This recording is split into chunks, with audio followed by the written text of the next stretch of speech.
ಹಾಗಾದ್ರೆ ಎಲ್ರಿಗೂ ನಮಸ್ಕಾರ. ಸೊ ಬಿಗ್ ಬಾಸ್ ಬಗ್ಗೆ ಬಿಗ್ ಅಪ್ಡೇಟ್ ಬರ್ತಾ ಇದೆ ಆ್ಯಂಡ್ ಬಿಗ್ ಬಾಸ್ ಕ್ಲೋಸ್ ಆಗುವ ಸಾಧ್ಯತೆಗಳಿದೆ. ಆಲ್ಮೋಸ್ಟ್ ನನ್ನ ಪ್ರಕಾರ ಬಿಗ್ ಬಾಸ್ ಕ್ಲೋಸ್ ಆಗುತ್ತೆ ಅಂತ ಅನ್ನಿಸ್ತಾ ಇದೆ.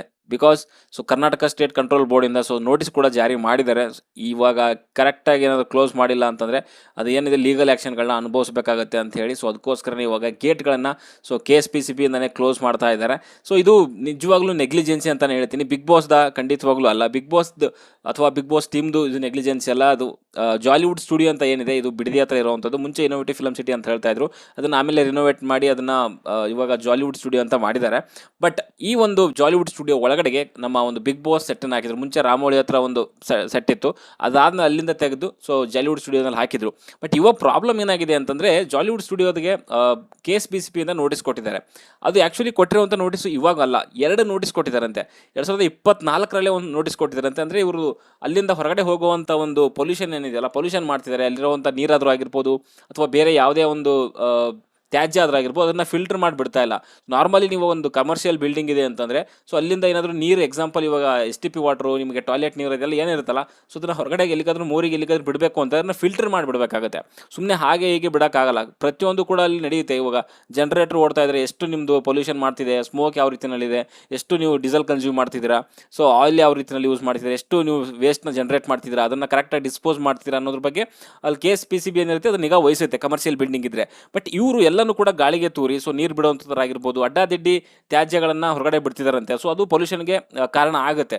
ಜಾಲಿವುಡ್ ಸ್ಟುಡಿಯೋ ಕಡೆಯಿಂದ ಇದನ್ನು ಅಲ್ಲಿ ಆಲ್ರೆಡಿ KSPCB ಇಂದ ನೋಟಿಸ್ ಕೊಟ್ಟಿದ್ರಂತೆ 2-3 ಸಾರಿ. ಬಟ್ ಆದರೂ ಕೂಡ ತಲೆ ಕೆಡಿಸ್ಕೊಂಡಿಲ್ಲ ಇವರು.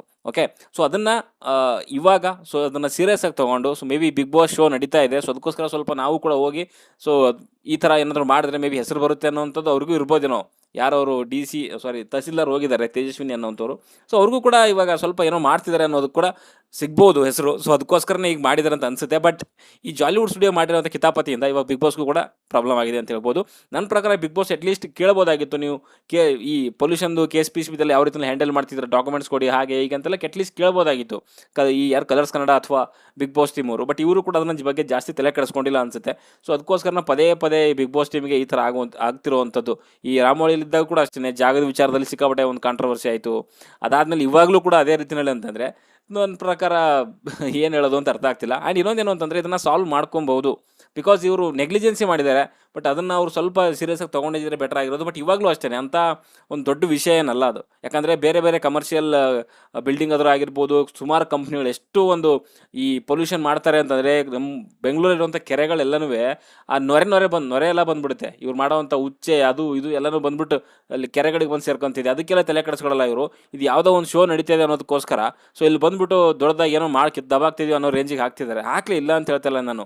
ಬೇರೆ ಬೇರೆ ಕಂಪ್ನಿಗಳು ಇದ್ದಾವೆ, ಅದ್ರ ಬಗ್ಗೆ ಏನಕ್ಕೆ ತಲೆ ಕೆಡಿಸ್ಕೊಳ್ಳೋ ಕಾರ್ಖಾನೆಗಳಿದ್ದಾವೆ. ಅವರೆಲ್ಲ ಹಾಗೆ ಬಿಡ್ತಾರಾ? ಈ ವೃಷಭಾವತಿ ನದಿಗೆ ಯಾವ ರೇಂಜಿಗೆ ಬಿಡ್ತಾರೆ ಅಂತಂದರೆ, ಈ ಸೇವೇಜ್ ನೀರೆಲ್ಲನೂ ಅವರು ಅಲ್ಲಿ ನೋಡಿದ್ರೆ ಗೊತ್ತಾಗುತ್ತೆ. ಹೋಗ್ಬಿಟ್ಟು ಏನು ದೊಡ್ಡದಾಗಿ ಬಂದ್ಬಿಡ್ತಾರೆ ಅವರು. ಆ್ಯಂಡ್ ಇನ್ನೊಂದು ಏನಂತಂದರೆ, ಬಿಗ್ ಬಾಸ್ ಟೀಮ್ ಅವರು ಈ ರೇಂಜಿಗೆ ಎಲ್ಲನೂ ದುಡ್ಡು ಖರ್ಚು ಮಾಡ್ತಾರೆ. ಅಟ್ಲೀಸ್ಟ್ ಇವ್ರು ಕರೆಕ್ಟಾಗಿ ಜಾಲಿವುಡ್ ಸ್ಟುಡಿಯೋದವರು ಕರೆಕ್ಟಾಗಿ ಪೊಲ್ಯೂಷನ್ ಕಂಟ್ರೋಲ್ ಎಲ್ಲ ಮಾಡ್ತಾ ಇಲ್ವಾ, ಎಲ್ಲ ಸರ್ಟಿಫಿಕೇಟ್ ಇದೆಯಾ, ಕರೆಕ್ಟಾಗಿ ಸಬ್ಮಿಟ್ ಮಾಡ್ತಿದ್ದಾರೆ ಅನ್ನೋದು ನೋಡೋಕ್ಕೂ ಇವರಿಗೆ ಆಗಲ್ಲ. ಇವರಿಗೆ ಈ ಬಿಗ್ ಬಾಸ್ 10ರಿಂದ ಹೆಂಗೆ ಮಾಡ್ತಾರೆ, ಬರೀ ಕಾಂಟ್ರವರ್ಸಿಗಳೇ ಆಗೋಯ್ತು. ಬಿಗ್ ಬಾಸ್ 9ವರೆಗೂ ಕೂಡ ಪರಮ್ ಅವರಿದ್ರಲ್ಲ, ಕಲರ್ಸ್ ಕನ್ನಡ ಹೆಡ್ಡು. ಅವರಿದ್ದಾಗ ನೆಟಗಿತ್ತು. ಅದಾದಮೇಲೆ ಬರೀ ಕಾಂಟ್ರವರ್ಸಿಗಳೇ ಇವ್ರದ್ದು. ಅಷ್ಟೊಂದು ಇಲ್ಲಿ ದುಡ್ಡು ಸುರಿತಾರೆ. ಆಮೇಲೆ ಜಾಲಿವುಡ್ ಸ್ಟುಡಿಯೋದ್ರ ನಾವು ನನ್ನ ಮಕ್ಕಳವರೆಲ್ಲನೂ ಕರೆಕ್ಟಾಗಿ ಸ್ಟೇಟ್ದು ಏನಿದೆ ಅದನ್ನು ರೂಲ್ಸ್ ಫಾಲೋ ಮಾಡೋಕ್ಕಾಗಲ್ಲ. ಅವ್ರೊಬ್ರದ್ದೇ ಅಲ್ಲ, ಬೆಂಗಳೂರಲ್ಲಿರೋವಂಥ ಸುಮಾರು ಕಂಪ್ನಿಗಳದ್ದು ಇದು ಗಾಂಚಾಲಿ ಇವ್ರದ್ದು. ಏನೇ ನೋಟಿಸ್ ಕೊಟ್ಟರು ಕೂಡ ತಗೊಳ್ಳಲ್ಲ. ಇದಕ್ಕೆ ಮಾಡಿದ್ದು ಸರಿ ಇದೆ. ಬಟ್ ನಾನು ಹೇಳೋವಂಥದ್ದು ಎಲ್ಲರಿಗೂ ಮಾಡಿ. ಇವಾಗ ಅಲ್ಲಿ ತಹಸೀಲ್ದಾರ್ ಅವ್ರು ಮಾಡಿದ್ದು ಸರಿ ಇದೆ, ಈ ಕಂಪ್ನಿ ಬೀಗ ಹಾಕ್ತಿರೋದು ಸರಿ ಜಾಲಿವುಡ್ ಸ್ಟುಡಿಯೋಗೆ. ಅದೇ ರೀತಿಯಲ್ಲಿ ಸುಮಾರು ಕಂಪ್ನಿಗಳು ಆ ಥರ ಮಾಡ್ತವೆ. ಅವ್ರಿಗೂ ನೋಟಿಸ್ ಕೊಟ್ಬಿಟ್ಟು ಬೀಗ ಜಡಿದ್ಬಿಡಿ.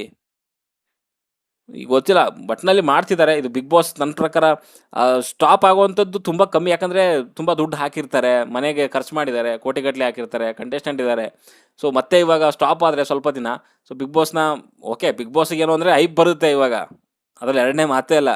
ನೆಗೆಟಿವೋ ಪಾಸಿಟಿವೋ ಒಂದು ಹೈಪ್ ಅಂತ ಸಿಗುತ್ತೆ, ಪಬ್ಲಿಸಿಟಿ ಸಿಗುತ್ತೆ, ಅದರಲ್ಲಿ ಎರಡನೇ ಮಾತೇ ಇಲ್ಲ. ಬಟ್ ಆದರೂ ಕೂಡ ಬೇಜಾರಾಗುತ್ತೆ. ಅದರಲ್ಲೂ ಮುಖ್ಯವಾಗಿ ಸುದೀಪ್ ಸರ್ ಇಂಥ ಒಂದು ಕಾರ್ಯಕ್ರಮದಲ್ಲಿದ್ದಾಗ ಆ ಕಾರ್ಯಕ್ರಮ ಹಿಂಗಾಯಿತು ಅಂತಂದರೆ ಅವ್ರಿಗೆ ಕೆಟ್ಟ ಹೆಸರು ಬರುತ್ತೆ.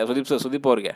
ಅವರು ಸ್ವಲ್ಪ ನೋಡ್ಕೊಬೇಕು. ಅವ್ರು ನೋಡೋಕ್ಕಾಗಲ್ಲ ಬಿಡಿ, ಸುದೀಪ್ ಅವರೇ ನೋಡ್ಕೊತಾರೆ. ಹೋಗ್ಬಿಟ್ಟು ನಿಮ್ಮದು KSPCB ಡಾಕ್ಯುಮೆಂಟ್ ಸಬ್ಮಿಟ್ ಮಾಡಿದ್ರೆ ಕರೆಕ್ಟಾಗಿ ನೋಡ್ಕೊತೀರಾ ಅಂತ ಅವ್ರು ನೋಡೋಕ್ಕಾಗತ್ತೆ. ಕಲರ್ಸ್ ಕನ್ನಡದವ್ರು ಅಟ್ಲೀಸ್ಟ್ ನೋಡ್ಕೋಬೋದಾಗಿತ್ತು. ಸೆಟ್ ಹಾಕ್ತವ್ರೆ ಅಂತಂದರೆ ಅಟ್ಲೀಸ್ಟ್ ಕಾಮನ್ ಸೆನ್ಸ್ ಅದು. ಅಷ್ಟು ದೊಡ್ಡ ದುಡ್ಡೆಲ್ಲ ಖರ್ಚು ಮಾಡಿ ಇದನ್ನ ಅಷ್ಟು ನೋಡಿಲ್ಲ ಅಂತಂದ್ರೆ ನಿಜವಾಗ್ಲೂ ಇವ್ರದ್ದು ನೆಗ್ಲಿಜೆನ್ಸಿ ಅಂತಾನೆ ಹೇಳ್ಬೋದು. Okay, ನೋಡೋಣ ಏನೇನು ಮಾಡ್ತಾರೆ ಅಂತ. ಸದ್ಯಕ್ಕಂತೂ ಅಪ್ಡೇಟ್ ಇರುವಂಥದ್ದು ಇದು. ಸೊ ಕ್ಲೋಸ್ ಮಾಡ್ತಾರಾ? ಸದ್ಯಕ್ಕಂತೂ ಒಂದು ಗೇಟ್ ಏನೋ ಕ್ಲೋಸ್ ಮಾಡಿದ್ದಾರೆ, ಇನ್ನೊಂದು ಗೇಟ್ ಕೂಡ ಕ್ಲೋಸ್ ಮಾಡ್ತೀವಿ ನಾವು, ನಿಮ್ದೆಲ್ಲ ಏನು ಟೀಮ್ ಇದೆ ಎಲ್ಲ ಹೊರಗಡೆ ಹಾಕಿ ಅನ್ನೋ ರೀತಿಯಲ್ಲಿ ಹೇಳ್ತಿದಾರಂತೆ. ಸೊ ಬಿಗ್ ಬಾಸ್ಗೂ ಕೂಡ ಮೇ ಬಿ ರಿಕ್ವೆಸ್ಟ್ ಮಾಡ್ಕೊಳ್ಳೋಕೆ ಚಾನ್ಸ್ ಇಲ್ಲ, ಯಾಕಂದ್ರೆ ಬಿಗ್ ಬಾಸ್ ಸ್ಟುಡಿಯೋ ಒಳಗಡೆ ಇದೆ, ಈ ಜಾಲಿವುಡ್ ಸ್ಟುಡಿಯೋ ಒಳಗಡೆ ಸೆಟ್ ಹಾಕಿರೋದ್ರಿಂದ. ಸೊ ಅದು ಕೂಡ ಒಂದು ಜಾಲಿವುಡ್ ಸ್ಟುಡಿಯೋ ಅಂಡರಲ್ಲೇ ಬರುವಂಥದ್ದು. ಸೊ ಅದಕ್ಕೋಸ್ಕರ ಕಂಪ್ಲೀಟಾಗಿ ಹಾಕಬೇಕಾಗತ್ತೆ. ಓಕೆ, ಸೊ ನೋಡೋಣ ಏನೇನಾಗುತ್ತೆ ಅಂತ, ಏನಾರ ಇದ್ರೆ ಅಪ್ಡೇಟ್ ಮಾಡ್ತೀನಿ.